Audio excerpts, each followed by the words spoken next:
In this video, we're going to start looking at the methodology and process of looking and examining and understanding what an ascendant can indicate before we even look at planetary placements. Thank you for taking the time to watch this video. And hopefully if you like the material, and you can give it a thumbs up. If you don't like it, give it a thumbs down. And again, if you do like it, please subscribe to my channel. And if you have a question about you have questions about the Ascendant that you are. And so if you want, go on my website, danceofthecosmos.com, and select the readings, and we can go ahead and start sorting that out for you to give you a better understanding of yourself. So now, what we're going to be talking about is a method and a process of helping us to gain a deeper understanding of what an ascendant indicates.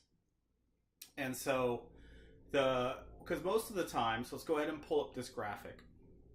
All right, so most of the time when we talk about an ascendant, we kind of think about it like this, like it's in this isolated bubble that you have. For example, here as an Aries ascendant, we go, okay, this person has the first house, or they're an Aries ascendant. So we talk about the qualities of Aries and we say, this is what this person is like.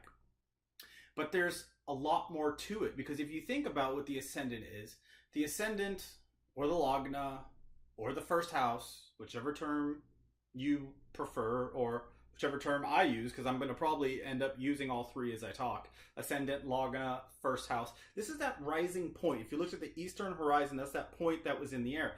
And what that does is whatever sign is in the background behind that point becomes the whole first house, becomes that sign.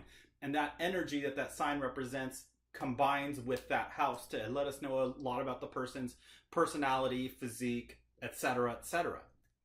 Now, but the thing is, that doesn't give us all the information, because a lot of times it's really easy as an astrologer or as a student of astrology to get tripped up in just thinking that that's the only thing that being an Aries ascendant is going to tell us is about their personality and their body. And when truthfully, what we need to look at when we have an Aries ascendant is what it means to have all the other houses placed. Because if you're an Aries ascendant, what else does that mean? That means that you're a Libra descendant. You have 7th house in Libra, 2nd in Taurus, 3rd in Gemini, 4th in Cancer, etc., all the way around the zodiac. And if you take the time to think about what it means to have Aries in the first house for an Aries ascendant, yes, that'll give this person a certain personality trait and certain qualities of their body. All other factors equal in the chart before even looking at planetary placements, especially that of Mars or that of planets placed in the ascendant that are going to modify that, or planetary aspects or Rashi aspects. And there's a whole ton of things that we can look at in a chart to make an assessment. But once we know where that first point is, you can know a lot about the foundation that a person is going to act. And not only a foundation, but even sort of the measurables by how they're going to measure their 2nd house qualities, by their 3rd house qualities because of Gemini here, or 4th house qualities because of Cancer, etc., etc.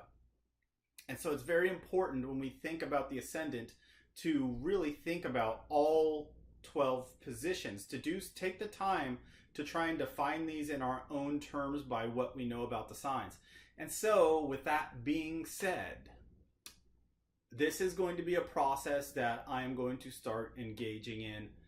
And so what I'm going to start doing is I'm going to be making,